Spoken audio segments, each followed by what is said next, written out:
All right, folks. Let's now go to New York, where day 4 of the R. Kelly trial took place today, with explosive testimony from a woman who claims that she was sexually abused by R. Kelly when she was 17 years old. This is, again, day 4 of the trial of the R&B singer.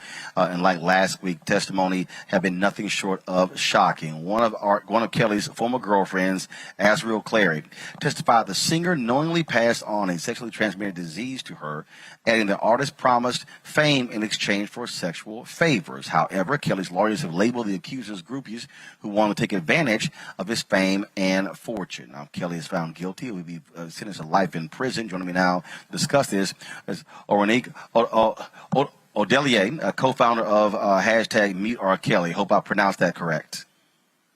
You were pretty close. It's Orenique Odelier. Gotcha. Orenique Odelier. Okay, got it. So, Orenique, let's talk about what we're seeing now. First off, we're actually seeing, for the first time, women who were sexually assaulted by R. Kelly when they were underage. That is not what we experienced in his first trial when he was acquitted in Chicago. Yeah, I think now, with all of the progress that we've made as a society, as a culture, and as a community, women now feel safer and more emboldened to show their face and stay in front of the world what happened to them. I think back during his first trial, we weren't in a place where those young women and their families felt that they could do that and be safe and move forward from it with their lives. And so made choices to not come forward. But now, luckily, we're in a different space. And so these women feel like they can do that.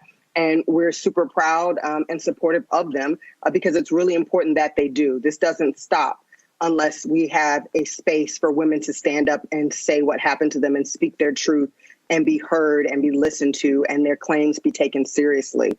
So we're really happy to see this.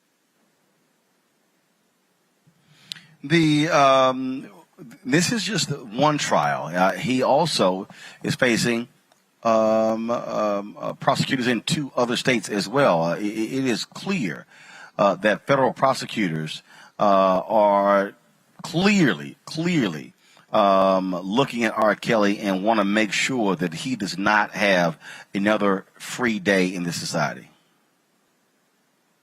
Yeah, I mean, this evidence has been out here in the public for decades at this point. I mean, we all had it. DeAndre on the block had this evidence. We all have seen, heard, know someone who has experienced R. Kelly's perversity and his crimes against these young women. So none of this is really, really new. I think at this point, they really are gathering up all of the chords of history that's out there to really, really throw the book at him. But it's so long overdue. We knew what was happening literally 30 years ago. It's taken that long for us to get to the point where prosecutors are going to take these women seriously. The community is taking these women seriously. And people feel like that, enough is enough. I don't know why it's taken us this long, because we really didn't need all of the carts and carts and carts of evidence that they brought in on the first day of trial. We knew from the videotape forever ago what this man was doing to young women. I can't see how he can maneuver out of this, but stranger things have happened, so we're keeping a close eye on it. The thing here that I think is really, really important as well is that the crumbling of the infrastructure around R. Kelly. Some would say because the money ran out. Prosecutors have been helped because the women, again, like Azriel, one of the women who was fiercely defending him, they actually then began to turn on him. So now you have first-hand accounts from people who were inside of R. Kelly's circles now testifying against him. Yeah, a big part of that absolutely is the money running out, which is why Mute R. Kelly was a call for a financial boycott of the singer. We've known forever that it was the money that insulated him from the consequences of his crime. It was the money that allowed him to pay off families. It was the money that allowed him to pay off victims. It was the money that allowed the record companies to feel that they needed to continue to hide what he was doing and clean up after him. It was the money that was hiring the bodyguards that were guarding these women. It's always been the money that has kept him from consequences. And so we called for people to stop financially supporting him so that wall could come down between him and justice. And when the money goes, people are less inclined to hide your secrets. They're less inclined to, try to take up for you out here because they no longer have a financial incentive. So you're seeing, managers and road managers and people who work with him now will come forward because he's no longer the cash cow. And so now they've got to think about saving their own butts, and they're going to, spill the beans in court to do that. I want to pull in Total Run and Avis as well. I mean, this is to the point that Oronike makes there. Avis, it was absolutely vital to go after the money. The reality is there were stations that continued to play his music. There were individuals that continue to book him. I remember when he was on the Tom Joyner Morning Show cruise, and it was very. I remember being at that cruise, going, "R. Kelly's performing, really? Who approved that?" And there were a lot of people who made excuses because the reality is R. Kelly was still a hit maker. That's exactly right. I mean, this is no secret. Absolutely correct to say that his abusive behavior has been known literally for decades. And there has been several investigative reports. You would have to have your head in the sand not to know what was going on with R. Kelly and what had been going on with R. Kelly since the days of Aaliyah. Okay. And so what it has shown to me, though, when I think about it over the years, because I was one of the people, even in those times, like you, asking in a variety of situations, we still giving this man legitimacy? What does that say about how much we value, or shall I say devalue, Black girls? If he was targeting white girls in the way that he was a serial abuser to Black girls, would he would have had all of these decades of freedom? And why is it that the Black community for so many years seemed to give him a pass?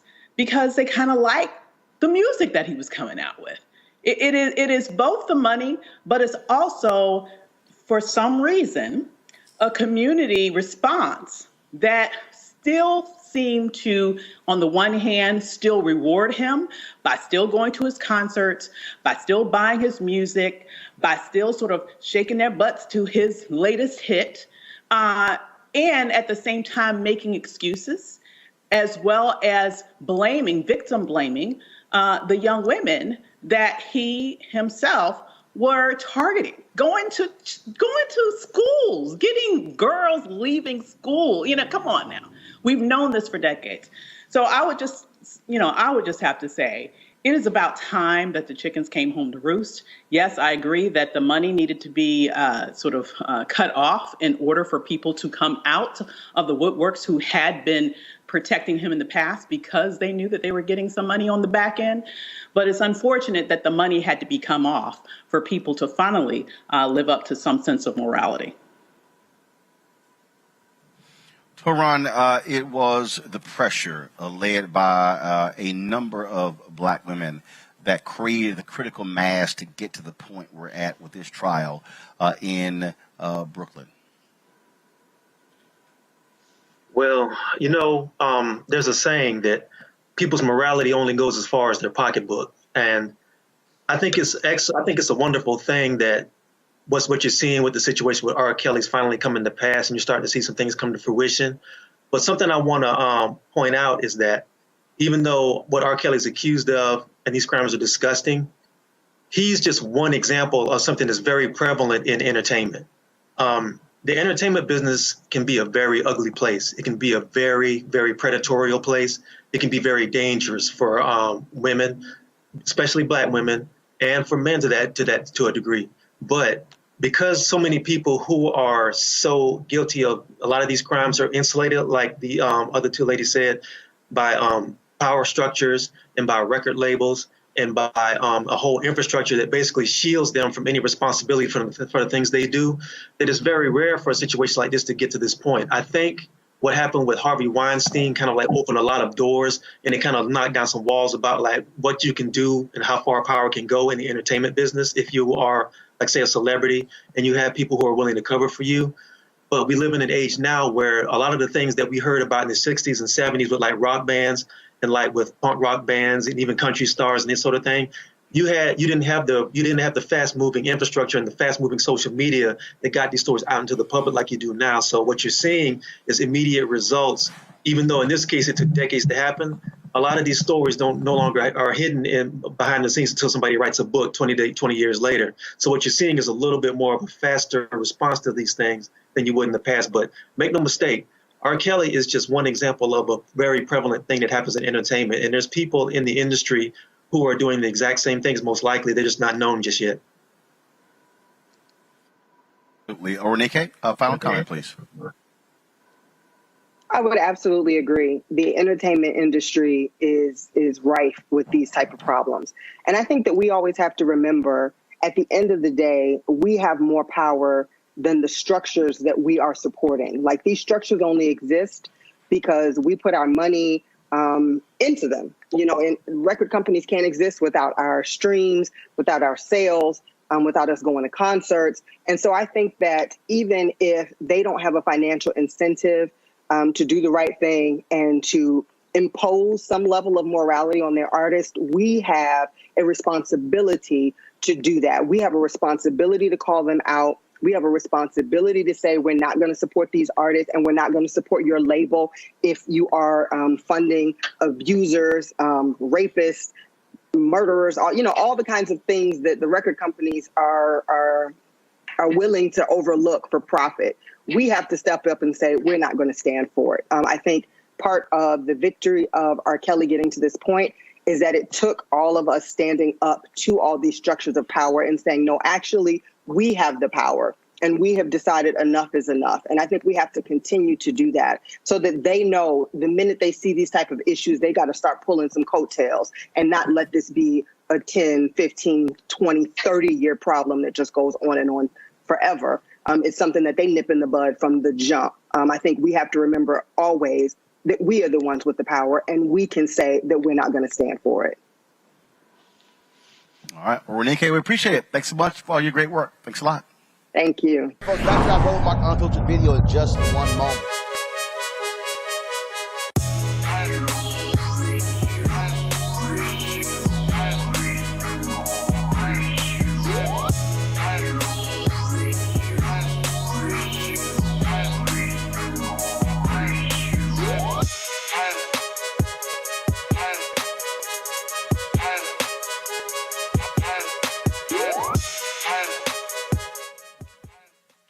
Ceek.com is founded by Mary Spio, a sister. It is a virtual reality company where they have content on their site. Again, Ceek.com. They also have their products. They have the 360-degree headphones. These headsets are amazing, tremendous bass. You can use these headsets for gaming as well. Plus, they have their virtual reality headsets where you place your cell phone into the device to allow you to see that VR content, but also 360-degree video. If you want to get those headphones or the VR headset, all you got to do is use this promo code RMVIP21, RMVIP21. Go to Ceek.com to get their products. When you support them, you support us because a portion of the proceeds come back to us at Roland Martin Unfiltered. In the R. Kelly trial, on day 3, Anthony Navarro, who worked for R. Kelly, testified the artist created an environment where he called all the shots. The former employee says that Kelly controlled whether visitors at the Chicago area mansion could leave or even order takeout food. The testimony bolstered the government's contention that R. Kelly controlled everything around him and created an environment where girls and women who entered the space faced strict rules that gave them little choice but to submit to the singer's sexual whims. Now, on yesterday, the doctor who treated R. Kelly for herpes said that he would often, that he allowed him to see him, but not necessarily treat him. In fact, that when he was initially called because R. Kelly was concerned that he had chlamydia, he tested negative for that, but he did test positive for herpes. Several of the women said that R. Kelly knowingly gave them herpes by having sex with them. The testimony from the doctor was quite graphic. He talked about how R. Kelly would call him with lesions, first suggesting that, they happened because he wore leather pants without underwear. No, it's not what happened. It was actually him having a sexually transmitted disease. The doctor said, though, that R. Kelly never paid him, but he did fly the doctor and his wife all around the country to various concerts. What we are seeing in this trial, Brittany, is a lot more than what we saw in his first trial a number of years ago in Chicago. You actually have people, women, who are testifying against R. Kelly. This is not the only trial. It's what he faces cases in 2 other states, and so if a miracle happens and he gets off in this case, he still has to contend with the other cases. R. Kelly looks like the jig is up. 54 years old. He may be spending the rest of his life behind bars. Yeah, Roland, I wish we as a society, specifically our community as well, to protect Black victims, protect Black women, and hold our sexual and domestic abusers accountable. This man should have already been behind bars. We knew R. Kelly was a predator decades ago when they were on the corner selling the tape where he peed on that young child. And we ignored it because he had some hit songs, and we love to blame the victim. We love to tell our young girls who are children that they're fast instead of holding these old behind predator men like R. Kelly accountable for trying to flirt, sexually abuse, groom, and rape these young kids. So I hope that this is a wake-up call to our society, because it shouldn't even had to have gone on this long for us to stop victim blaming, because that's why it has gone on for so long. Stop asking women, well, what did you drink and what did you have on, instead of asking, because the only thing that causes a rapist to rape is being a rapist. And stop having society ask the victim, well, why didn't you leave? Ask the abuser why they're hitting someone, and really do what's right by these victims, because it's absolutely ridiculous. And this man should have been behind bars, but I do think it's inevitable. He's going to end up where he deserves to be. And again, in each day, we're seeing quite graphic testimony in this trial, Kelly. Yeah, just something that you said really quickly. He actually tested negative for herpes and tested positive for something else, but he was being treated for herpes, and the doctor concluded based off of his reaction to the treatment that he had herpes, but he did test negative for it. I just wanted to clarify that. It's still all disgusting, but I just wanted to clarify. Either way, like Brittany said, this man needs to be under a jail cell. We knew that he was a predator before the tape. We knew he was a predator when he married Aaliyah, a 15-year-old. We knew when the album that he made with Aaliyah started off with "Age Ain't Nothing But a Number." His handle or nickname was literally the Pied Piper. And if you don't know what a Pied Piper is, it's a older man who plays like some type of flute or piper, and that music lures children to this predator. And he embraced that moniker.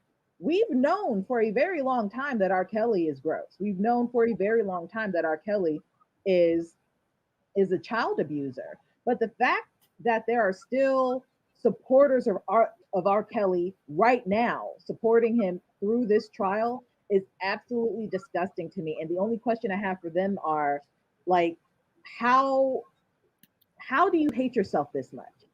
How dissociated are you from reality to enable a predator of this magnitude? Because the facts have been out there. He has admitted in several occasions, interviews and the like, that he has an affinity for children. He's a disgusting man. And for you in 2021 to still support him and go so far as to think that, the system is against him and people are racist and people are, it's gross to me. He needs to be under a jail cell. And yeah. Let me say this here. First of all, the doctor had been treating R. Kelly since 1994. What he said is that he suspected he had genital herpes as early as 2000 because of the symptoms. Right. The doctor testified there was a lab test that came back negative, but the doctor said the timing of the test is important, and the test itself can at times give false negative results. The doctor said, quote, "I did not conclude that he did not have herpes." McGrath testified in referring to his various medical records. He did say over a period of time that he was treated for herpes 5 times since 2000. That was what the doctor actually testified. Jason, when you look at this case, when you look at again the number of people testifying, what you did not have before, you had a lot of people who did not testify. In fact, in the previous case, the young girl that was seen in the video, first of all, people got to remember, R. Kelly was found not guilty because the jury could not ascertain the age of the girl in the video. But they forced a delay for so long. By the time that she actually testified, she was much older. And so therefore, they could not reconcile that. That's actually what happened in that particular case. This is different. You now actually have former employees testifying against him, women involved testifying against him. And so the prosecution has a lot more ammunition to target R. Kelly. Yeah, I think that the prosecution is probably going to have a pretty rock solid case. And they're going to have, now the documentaries have been made. I didn't watch the documentaries, but one of the things that I think we, kind of piggybacking off of what Brittany was saying in terms of this being a cultural moment for our people is that we really need to address, sexual assault and predatory behavior, because it's my understanding, and correct me if I'm wrong, but R. Kelly was a victim of sexual assault of his sister, if I'm not mistaken. And, I'm sure his sister was probably a victim of someone else. We've got to start to address these issues in our community to cut them off so that we don't have generations and generations of victims and people victimizing other people. R. Kelly is going to be where he deserves, I believe. And I was shocked that he got away with it in the 90s. And I was really shocked with some of the responses that would come on the radio when they would talk about it. People in our community, how they were blaming the victim. I think I read an interview with the victim where she blamed herself. I think that these are cultural, moments where we have to do some teaching and learn so that we don't actually keep this kind of thing going and looking the other way when it's happening. Because, I knew people who said this was a well-known thing in Chicago, that R. Kelly would come by the high school, that they knew that he was, picking up girls at the high school when he was well over age. So this is something that we have to stop looking the other way. And hopefully this will be a teachable moment for the culture. It was actually R. Kelly's brother who said that the two of them were molested by their older sister. R. Kelly also had said that he was molested by a man when he was around 10 years old. Bottom line is, with all of that, where you're seeing, again, prosecutors lay out a very, very lengthy list of evidence in this case. And so we're going to be covering this even further. Let's go back to that Roland Mark Unfiltered video in just one moment. Football bands and one of the best fan experiences in the country. The Cricket BX SWAC Challenge kickoff returns to Atlanta on August 28th, along with special guests, College Game Day. Then Alcorn State takes on North Carolina Central with conference bragging rights on the line. Center Park Stadium is the place to be on August 28th. Come tailgate all day before enjoying a primetime matchup on the gridiron. You don't want to miss this. Check out MEACSWACChallenge.com for more information. Don't forget, folks, Roland Martin Unfiltered is going to be broadcasting live from Atlanta on Friday and Saturday. Friday will be at the Atlanta Braves Stadium, talking to the presidents of both universities, as well as officials with the SWAC and MEAC. Then on Saturday, we'll be at the Coca-Cola Fan Zone, broadcasting live from that particular afternoon. And then, of course, we'll be live streaming the halftime show and the concert taking place after the game. You can watch it at 7 p.m. Eastern on ESPN. And we appreciate it, in partnership with Coca-Cola, of making this happen. See you next week. Well, the R. Kelly trial goes into day 6. Just more shocking testimony. Kelly's defense team cross-examined the unnamed witness who testified on yesterday. He asked the witness to read letters she wrote to the family members while living with Kelly as one of his girlfriends. In one letter, she accused her mother of telling Kelly, since he was sleeping with her, he needed to send $10,000 to an account provided by her mother. In another letter to her brother, the witness listed actions their parents allegedly put her up to get money from Kelly, including telling her to lie about her age to him and the police. However, prosecutors argued Kelly forced the witness to write the letters. We have heard all sort of just shocking and damning testimony in this trial here. Federal prosecutors are really laying out a very strong case against R. Kelly. It is one of 3 potential trials he may face. Is going on now, but there are 2 other jurisdictions that he's going to be facing charges, Scott. And so his attorneys, they have an uphill battle, especially when you have women who were with him, who talked about sleeping with him, being forced to do so when they were underage.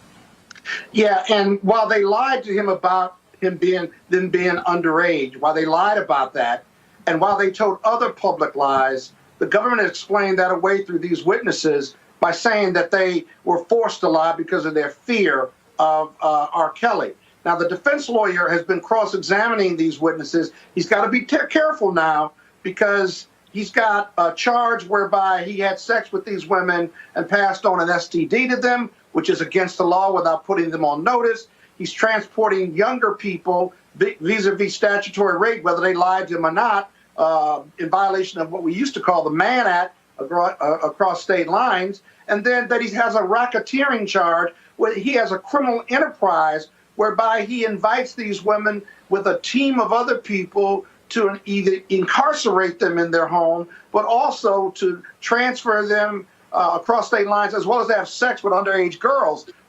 It's a well-charged case against him. And while the defense can nip at the credibility, if you will, how these witnesses, how these women, these victims are holding up on the stand is really impressive. Even though they've lied before, they've explained why they lied. And even if you say they don't have credibility, the fact of the matter is the medical records show that they had sex at an early age, or as a juvenile, one. But two, the medical records show that he passed on an STD to them. I think it's going to be a hard row to hoe to get around it, even if you're going to argue at the end with the jury that all of the women are lying, they all wanted money, their families wanted money, and he's in this position because of their greed, and he wouldn't give them money. That has nothing to do with whether he engaged in sex with them while they were underage, or he had a criminal enterprise of women who he kept there, and they had to call him daddy and all these other things. And so I don't think the defense gets there in the end. I'm not sure why they haven't entered into a plea agreement, but every case is different, every defendant is different, and this could put him in jail for quite some time. Kelly? I mean, the reason why they haven't entered a plea agreement, in my opinion, is probably because R. Kelly is refusing any plea agreement. If we know anything about R. Kelly, he has an ego. And that is evident in his mannerisms, both on and off stage. That is evident in his personal life and his professional life. None of this surprises me. The fact that he doesn't have a plea deal, the testimony that's coming about in court, again, and I think I said this on your show previously, we have known that R. Kelly is disgusting for decades. It is just coming to light in this regard because of the shift in culture when it comes to believing women, specifically believing Black women, and not letting misogyny and power overtake one's credibility. This man has a lengthy history of absolutely disgusting behavior towards women and young girls. And the fact that it is just coming to light, or rather just getting to court in this regard again, is really a tragedy and a testimony to how the justice system just hasn't looked out for these girls, how the justice system hasn't looked out for Black women. Yeah, R. Kelly needs to be under the jail, period. Anything that comes to light now is honestly just icing on top of the crappy cake that he has made for almost 3 decades at this point. Brianna? Yeah, I think that he needs to enter into a plea deal. There's not that much more I can say. I hope that it happens, and I hope that when he does enter a plea deal, it's these people that have been victims receive their fair justice, and it's not a crappy one like they gave Bill Cosby. I do think that we need to listen and protect Black women, and it's just atrocious that this has gone on so long. And I mean, that last witness was damning. So I don't really know how they're going to come back on the defense. But I do think that a plea deal needs to be entered, and he needs to go away for a while. Yeah. Hey, Roland, real quick for your listening audience, the fact that they were consensual, at least initially, in having sex, or continue to have sex, allegedly consensually, doesn't matter. The conviction and the charges, if they meet those elements, are still going to be the jury can still find against him. There's no contributory negligence or contributory part on the women, whether they were of age or not of age. Folks, back to our Roland Mark Unfiltered video in just one moment. Football bans and one of the best fan experiences in the country. The Cricket BX SWAC Challenge kickoff returns to Atlanta on August 28th, along with special guests, College Game Day. Then Alcorn State takes on North Carolina Central with conference bragging rights on the line. Center Park Stadium is the place to be on August 28th. Come tailgate all day before enjoying a primetime matchup on the gridiron. You don't want to miss this. Check out MEACSWACChallenge.com for more information.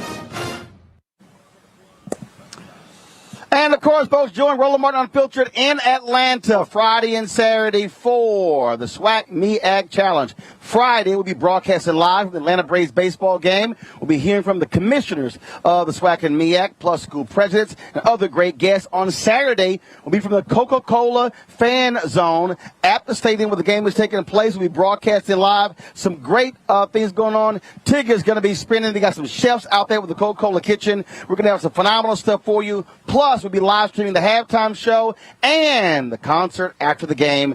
Check out Roland Martin Unfiltered on Friday and Saturday. And we thanks all of this in partnership with Coca-Cola, the SWAC MEAC Challenge. We'll see y'all there. We could not get through this show without talking about the Pied Piper. Today marks day 7 of the R. Kelly trial. In a testimony, Tom Arnold, Kelly's former studio manager, testified that the singer docked his pay because he booked a male tour guide for Kelly and his girlfriend when they attended Disney World. Arnold told jurors that he finally got fed up with the singer's bizarre rules and quit in 2011, stating that Kelly always requested a female tour guide when on trips. The former employee added that the troubled singer would fine staffers for minor infractions, such as eating his donuts. R. Kelly is charged with 9 counts of racketeering in violations of the Federal Mann Act. The stories that we're hearing coming out of here, both Reese, Dr. Carr, the stories we're hearing coming out of this trial have been devastating, to say the least. This is a lot bigger than the Lifetime special that we saw, that everybody saw about R. Kelly. At this point, you're having people speak about in very grave detail about sexual deviance, about physical punishments, about basically being held captive, about the rules of people who they weren't allowed to contact, that they had to let R. Kelly know and get permission before they went to the bathroom, that they couldn't go outside without a male escort. We're hearing more and more details, gruesome details in many cases, coming out of this trial. What are your thoughts thus far with what you've seen and heard, Reese? First, I don't know if you know Faraji is still there, but I will say, I will say it's horrific, number one. And you know, one of the things that I really hate, to be honest, is the way that Aaliyah is being dragged into this. You know, yesterday was the anniversary of her passing, or no, I'm sorry, her birthday. And, you know, it's just, she's not here to defend herself. So it's just really horrific to hear her life being talked about in a way that, you know, she had completely moved on from that chapter in her life. But, you know, just because she's famous doesn't mean that her trauma or what she suffered from is any worse than anybody else. I mean, he's a predator. He is a predator, and, you know, he took advantage of people, not just sexually, but with his power. I mean, he could go to jail for labor violations, you know. I mean, he's just an all-around scumbag and piece of shit. And, you know, I don't see how anybody can watch what's happening here and listen to the stories that are just so, you know, plentiful, and still manage to defend him and still manage to come up with crazy notions that there's a conspiracy against him. And, oh, why are you going after Black men, you know, and where's Harvey Weinstein and this, that, and the other. You know, he needs to be held accountable for his atrocities that he has conducted over and over again. And it's actually amazing that he isn't on trial for even more crimes. I think he's getting off quite easy with what he is alleged to have done. Faraji, I'm going to get you in here before we have to move on to our next story. What are your thoughts on the most recent developments in the R. Kelly trial? First, I appreciate you, Reese, for making that, for bringing that to the light about Aaliyah. I think that it's interesting that the prosecutors decided to use her story, and I mean, I'm glad that they used her story, because so many of us probably were still in the dark about really how deep that rabbit hole goes in terms of, you know, him starting to even look at Aaliyah at the age of 12, and then having sexual, relationships with her, shortly thereafter. Then the whole scare about him getting pregnant, and then leading to the fake, the fake documents and the whole nine about, her age. And I mean, when you get to it, and I'm with Reese 1000%, absolutely sickening. I mean, folks, when you read, when I read the account of the testimony from what they classified as Jane Doe number 5, I believe, which is Azriel McClary, who was a part of that that historic conversation with Gayle King when they had that major interview, and how she said she lied during that interview, how she even, R. Kelly was in the room and had coughed a couple of times if he felt like the answers were a little bit too incriminating for him about him. I mean, when you read these details, there's no way in the world that you can have a conversation and still say, oh, he's a musical genius. I can separate him from the music. Well, there's no way in the world that we can look at even the story of Aaliyah. And I'm with Reese 1000% on this. She's not here to even defend herself. We celebrated, or we acknowledged the 20-year death anniversary of our dear beloved sister. 20 years. She lost her, she was not here with us, and she can't defend herself. And I don't know, it left a bad taste in my mouth that the prosecutors used her story in such a way that you didn't bring the parents in, you didn't bring any other close friends or relatives of Aaliyah into the conversation, onto the stand. But R. Kelly, folks, he deserves everything he gets. And if you sit there and tell me to this day that R. Kelly still should not get what he deserves because you don't think you're absolutely insane. Absolutely insane. I'm telling you, there's nothing else to it. You're just insane. Dr. Carr, I know you have predicted before how you thought that this trial was going to go. Has anything shocked you or changed your mind in terms of believing that R. Kelly just might get off? No. It's a tragedy. It's a tragedy. I mean, first of all, there's no moral standard in this country, just like there's no moral standard in Western civilization. And the rich hide their crimes. There was a president of the United States caught on tape saying, I moved on her like a bitch. You can grab them by the P word. And he sat in the office and was elevated. This isn't defending R. Kelly at all. This is saying that the madness runs deep in the human spirit. And people who are looking for an excuse will find one. Now, it's more likely than not that he will be convicted. And as we know, he's not just facing the New York court. He's got charges in several states. And as we just heard from everyone, these witnesses, no human can hear that and not be moved. But the deep thing about this, I think, is that when we look in the mirror, when it's just us, we have to confront the fact that somewhere in every human being, there's something in our spirit, in our psyche, that must make us wonder, what kind of society do we live in? And do we really know the people we're talking to? Do we really know who we're dealing with? Because somebody, look, any lawyer will tell you, I just need one in the box. I don't need to convince all the jury. I just need enough to get the guy off. What are the odds?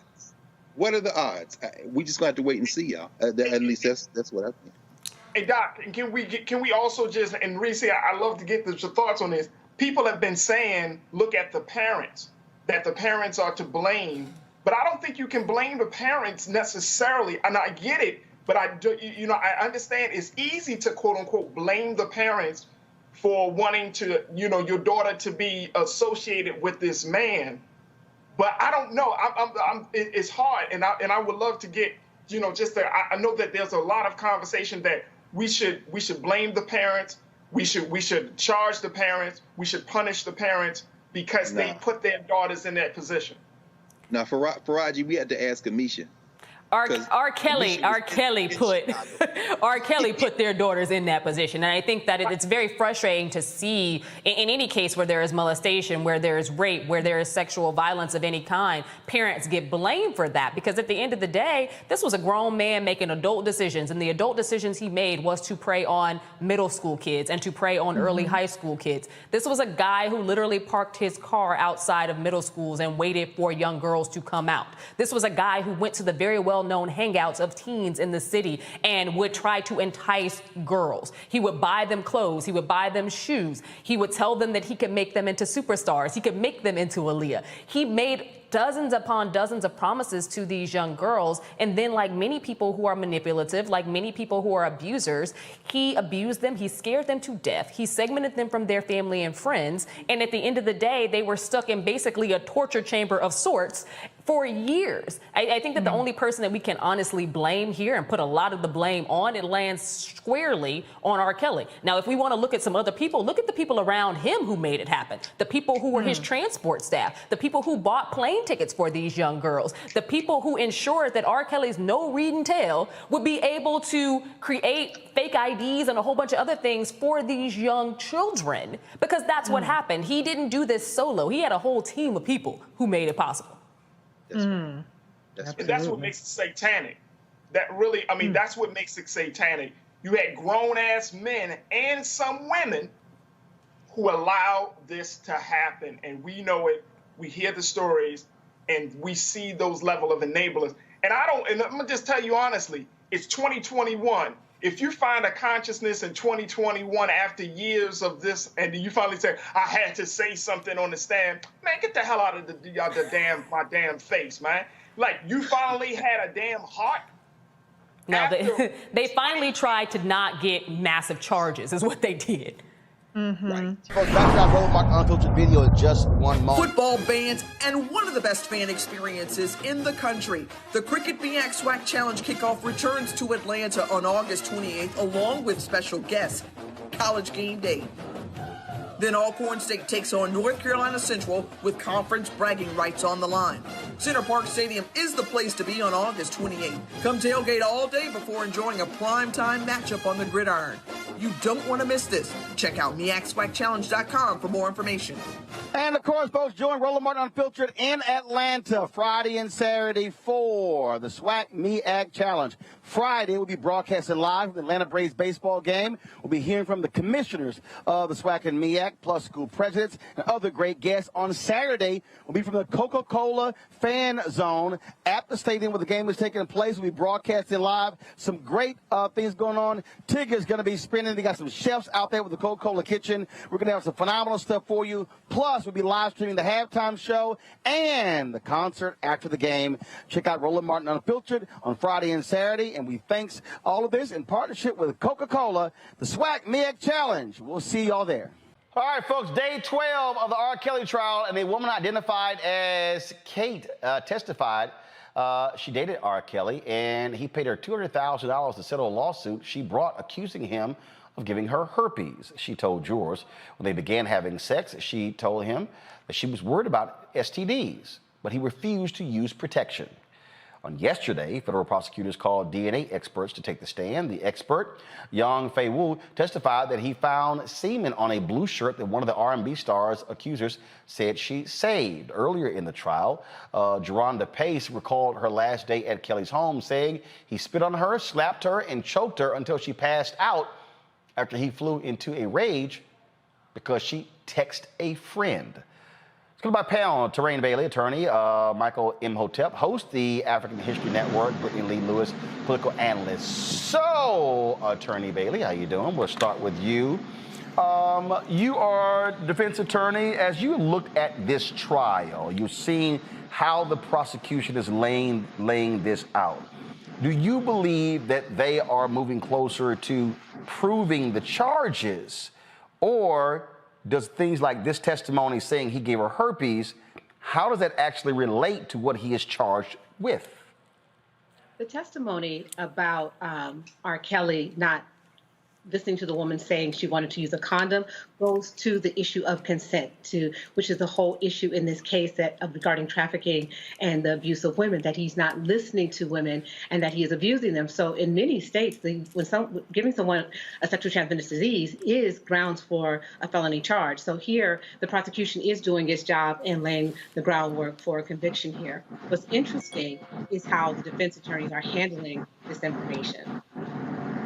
To the folks in the audio, I'm getting lots of feedback there, so I'm not quite sure whose microphone that's coming from. When you say the defense, speak to that. Is it that they have not much to work with? Because, again, what seems to be consistent is that they are attacking folks saying, oh, did you cut a deal? Is that why you're testifying? When a lot of the women who are testifying, they aren't charged with anything. Well, the defense doesn't really have much to work with here because there's so many victims and so many allegations that are consistent. So the only thing that they can do is really try to attack the credibility of each of these women and try to say that there's another motive or other incentives for why they're going after him in this way, such as monetary gain. Brittany, what is interesting about this, as we have been covering this, you still have people out there who are ardent R. Kelly fans. I got people who are tweeting me saying, oh, you're not telling the whole story. You need to get the transcripts of the trial. These people are lying. They're not doing a good job. That there are inconsistencies. I mean, all of this. I mean, it is very interesting, again, with the documentaries being done, with the stories being done, with all the different things. You still have people who are saying, oh, Robert Sylvester Kelly is being railroaded. Roland, I have to laugh. These people are misogynists. To be clear, if you are caping for R. Kelly, you are a misogynist, period. And I guess my question would be, at what point do we start loving Black women? When are we going to actually hold these abusers accountable? Brittany, I'm getting tweets from Black women. You know what's funny is that misogyny, the same way that I say we have Black, excuse the language, Black Uncle Toms running around, right, who have also internalized white supremacy. There are also Black women who have internalized their own, the misogyny within the community, right, who are also affected by the patriarchy. And I'm sorry that is happening. It is unfortunate, but the reality is we need to start loving each other. We need to love Black women. And most importantly, start believing victims, right? When are we going to hold these people accountable? And it really is unfortunate, Roland, because it's not just R. Kelly. We're talking about any time a Black woman is raped, she's battered, she's abused. Look at some of these comments related to Fabulous, related to Chris Brown, even related to Nas. People are just like, no way, right? Oh, but we still want to support, we still want to the unfortunate, right? And it's all fun and games until it's that person's child or that person's sister or that person's mother, and then it's, well, why is anybody supporting me and mine? And why does it always have to be the proximity to a loved one to understand that there are abusers in our community and that they need to be held accountable? Michael. You know, Roland, I've been covering this case since day one. And this is every day, man. You know, there's some first of all, there's some details that I don't even share on my show. This is some sick stuff. When you read the testimony, you know, Faith's father on day 10, the third woman who accused R. Kelly of exposing her to herpes, her name was Faith. She testified. Her father is a pastor. He was there at the trial, and he was outside of the trial. And there were female R. Kelly supporters who were berating him. You know, and, you know, we talked about this last Friday on your show. The most disrespected woman in America, or the most disrespected person in America is the Black woman. And we're seeing this here a second time. We saw this in the first trial. We see this again a second time here. And today, this woman who testified, she's the fourth woman. Her name, they're using the name Kate. She's the fourth woman to testify in this trial that accused R. Kelly of exposing her to herpes. And, you know, brother, we have to stand up to defend African-American women. But also, I just had a quick question for the attorney here, if I could. I just wanted to know, the charges are one count of racketeering and 8 counts of violation of the Mann Act, which is interstate sex trafficking. And I just wanted to know, how is the prosecution doing presenting their case regarding the one count of racketeering? How are they doing in regards to that? Well, let me start first with the trafficking. They're doing an excellent job with the trafficking because they're showing the purchase of the plane tickets and the traveling across state lines. The racketeering, I see them moving in that direction as aggressively, and I'm assuming that they're going to do that through other witnesses, because I haven't seen as much of that from the witnesses that have testified thus far. I mean, we've had some testimony from people from R. Kelly's camp that have assisted in arranging these meetups with the women backstage and assisting with introducing him to these women. But the racketeering case, from my perspective, is not as strong as the trafficking case at this point. Okay. All right. Thank you. So, obviously, the defense will have opportunity to put their case on. This is one of three cases he actually faces, Terrain. And so, do you believe that as this moves forward, this jury of 7 men and 5 women are going to listen to this harrowing testimony? And as you said, I mean, it's very gritty. It's extremely, when you talk about the choking, one woman said that he forced her to perform oral sex on him. A gun was nearby. There was a man who testified that R. Kelly performed oral sex on him. I mean, just day after day, just extremely graphic testimony, and that this jury is hearing every single day. This testimony is exhausting for a jury. Day after day, and each detail gets more gruesome and more detailed. And so the jury can become exhausted with these facts. So by the time the defense gets to their case, they're going to have to try something new to mitigate some of these allegations. And the only thing they can really go for is jury nullification. And jury nullification is when you say, okay, these are the facts, okay? But look at it from this point of view. These women, regardless of their age, consented to being initially involved with R. Kelly. And then they take it from there and they start showing how this may have been more consensual and part of sexual preferences more so than abuse. But that is going to be a hard sell to a jury, but you're going to have to ask the jury to set aside all their reason and all their common sense and say these women, all these women agreed to this behavior and this treatment. This is going to be, again, something we're going to continue to follow, and we certainly will see what happens next in this case, but it is just very significant with this level of testimony. Folks, back to that Roland Martin Unfiltered video in just one moment.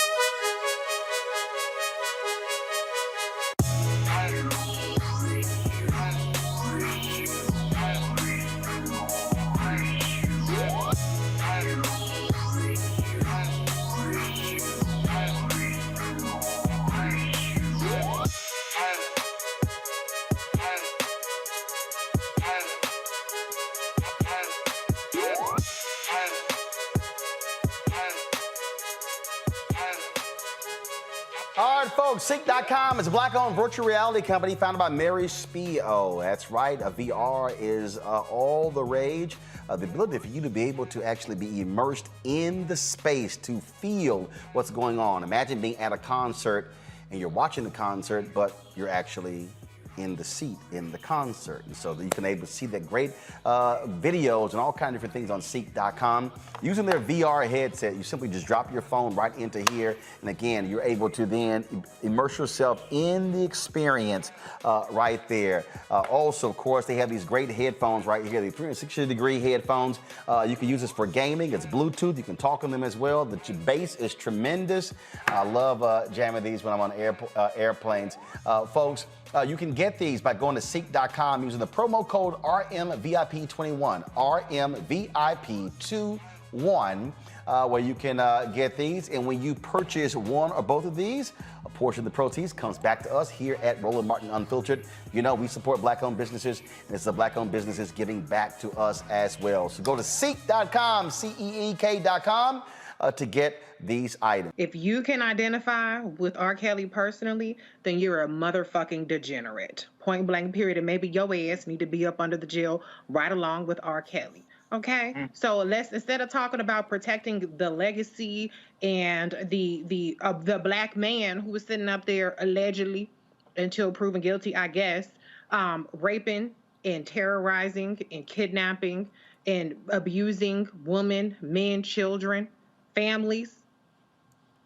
If you can justify that because he's a black man, there's something seriously wrong and demented with your mentality. There's nothing wrong with us talking about it. It's something wrong with your ass and how you think, okay? So why don't we put a little bit more emphasis on protecting victims, on protecting girls, boys, people, black people, the community? How about that, from a sexual predator? Why don't we put more emphasis on that than the fact that you like R. Kelly's Bump and Grind or 12 Play? Come on. Check yourself. Don't come over here with that mess. Check yourself and your fucked up mentality. That's right. Period. I'm trying to see.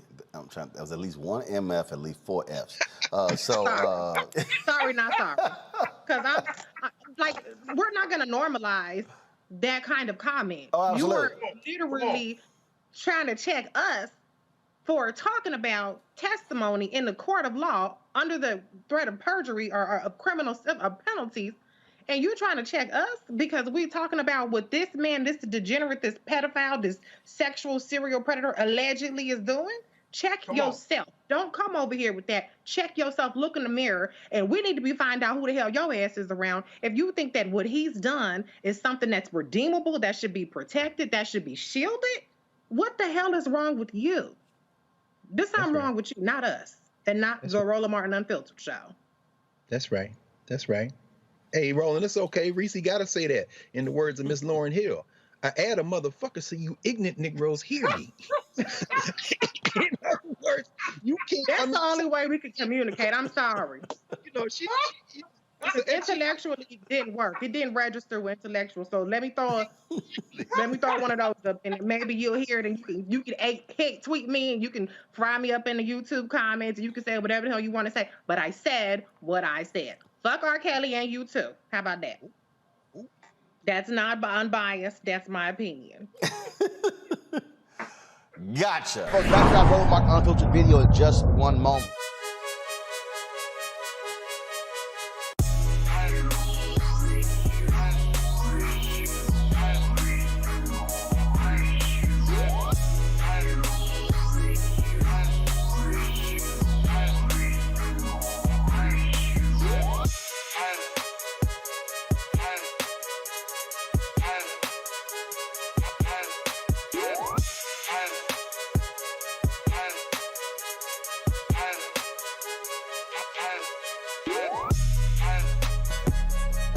Ceek.com is a black-owned company founded by Mary Spiel. It's a virtual reality company where you can actually go there, look at their virtual reality content.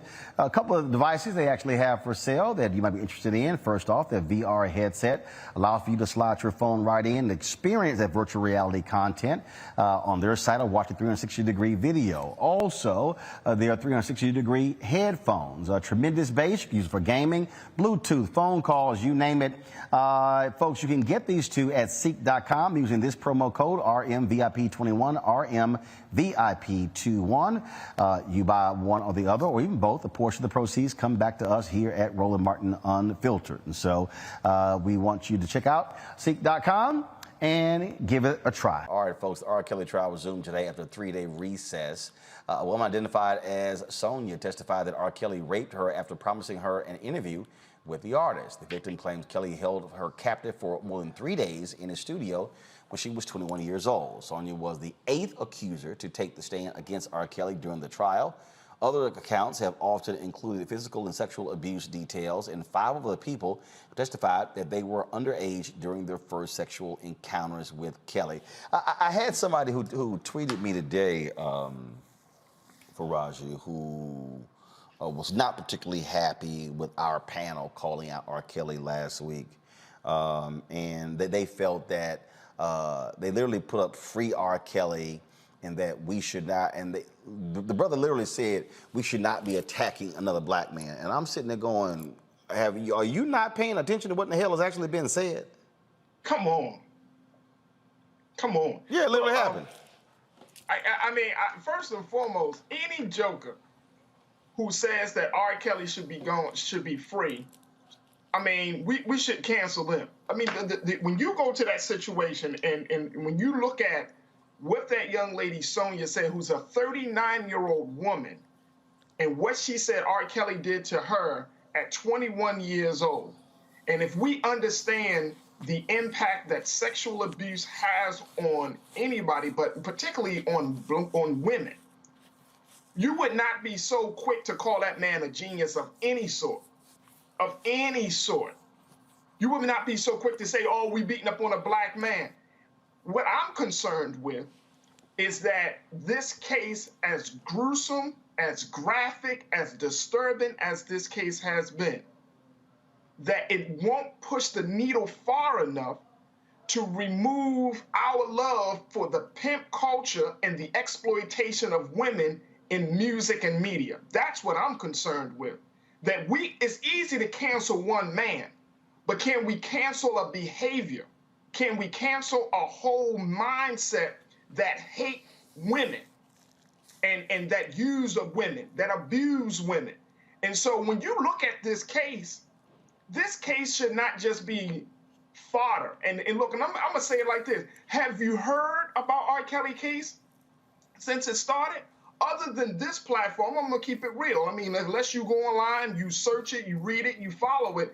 Other than this platform, we have not really had a very deep conversation outside of this show to talk about what's been going on in this trial, what's been said, and the implications of our love for this type of man, and then more importantly, our embracing of a culture that has destroyed women.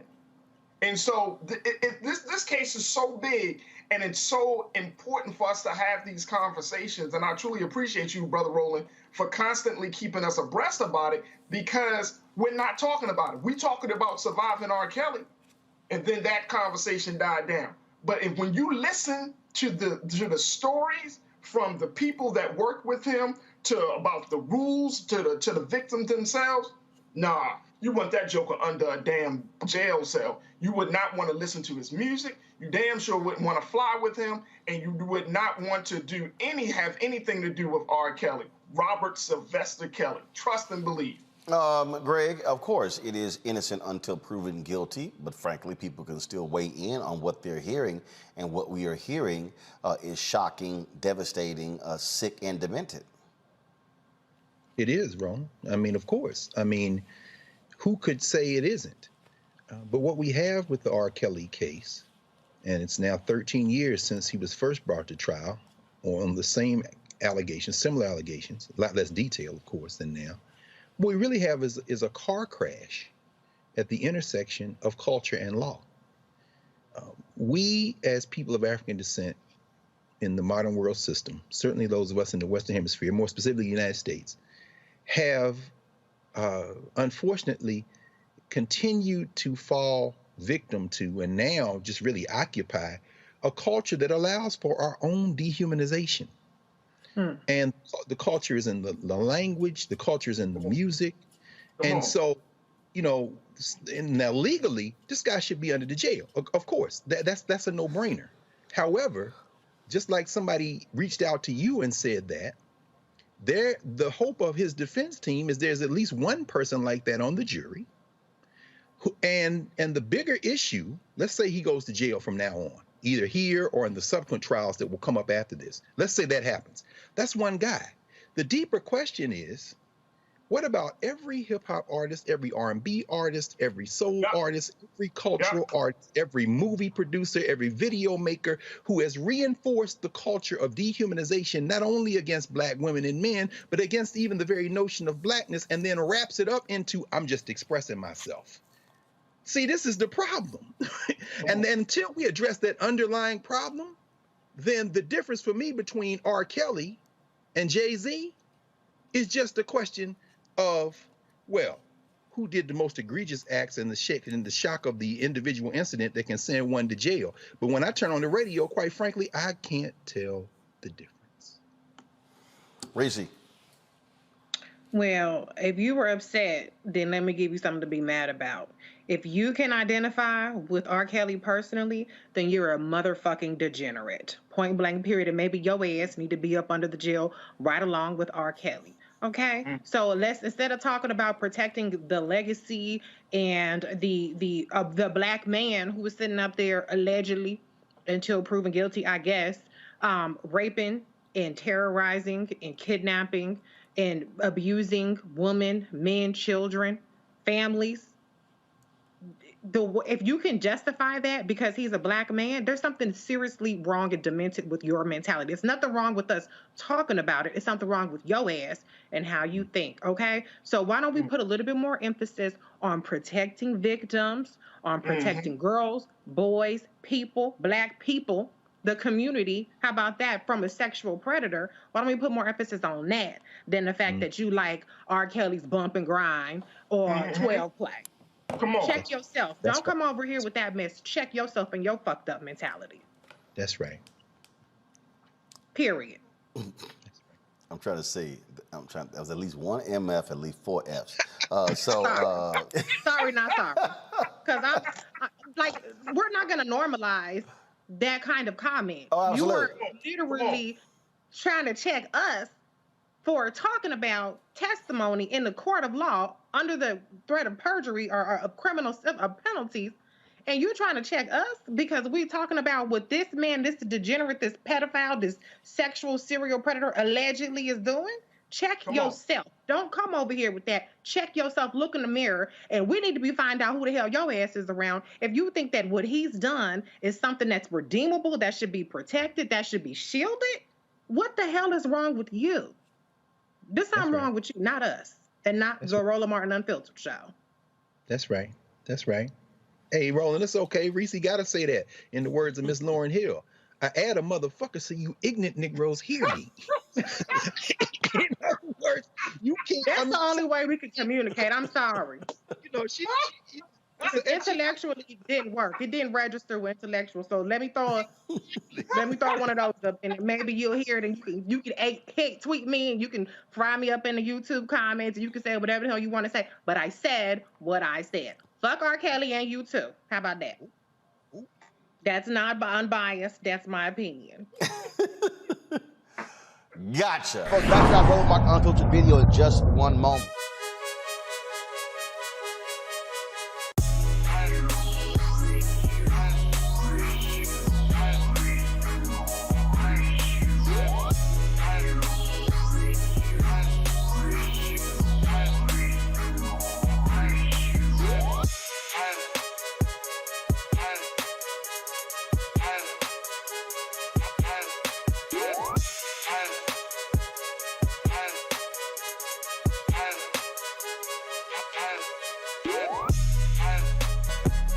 All right, folks, Ceek.com is a black-owned company founded by Mary Spiel. It's a virtual reality company where you can actually go there, look at their virtual reality content. A couple of devices they actually have for sale that you might be interested in. First off, their VR headset allows for you to slide your phone right in and experience that virtual reality content on their site or watch a 360-degree video. Also, there are 360-degree headphones, tremendous bass, you can use it for gaming, Bluetooth, phone calls, you name it. Folks, you can get these two at Ceek.com using this promo code RMVIP21, RMVIP21. You buy one or the other, or even both, a portion of the proceeds come back to us here at Roland Martin Unfiltered. And so we want you to check out Ceek.com and give it a try. R. Kelly's defense turned to call witnesses to prove the singer's innocence on day 21 of the trial. Today's Kelly's accountant, John Holder, testified he never saw him torment his alleged accusers. Holder described seeing Kelly carrying around a backpack full of cash to take the women and girls on shopping sprees. On cross-examination, prosecutors tried to discredit Holder by saying as R. Kelly's accountant, he was not a significant player in Kelly's inner circle to know the intimate details of what was happening with Kelly's accusers. They will continue their defense on tomorrow. Folks, back to our Roland Martin Unfiltered video in just one moment. It's time to be smart. Roland Martin's doing this every day. Oh, no punches! Thank you, Roland Martin, for always giving voice to the issues. Look for Roland Martin in the whirlwind, to quote Marcus Garvey again. The video looks phenomenal, so I'm really excited to see it on my big screen. Support this man, Black Media. He makes sure that our stories are told. See, this difference between Black Star Network and Black-owned media and something like CNN. I got to defer to the brilliance of Dr. Carr and to the brilliance of the Black Star Network. I am Roland with Roland all the way. Honored to be on a show that you own. A black man owns the show. Folks, Black Star Network is here. I'm real revolutionary right now. Roland was amazing on there. Stay black. I love y'all. I can't commend you enough about this platform that you've created for us to be able to share who we are, what we're doing in the world, and the impact that we're having. Let's be smart. Bring your eyeballs home. You can't be Black-owned media and be scared. You dig?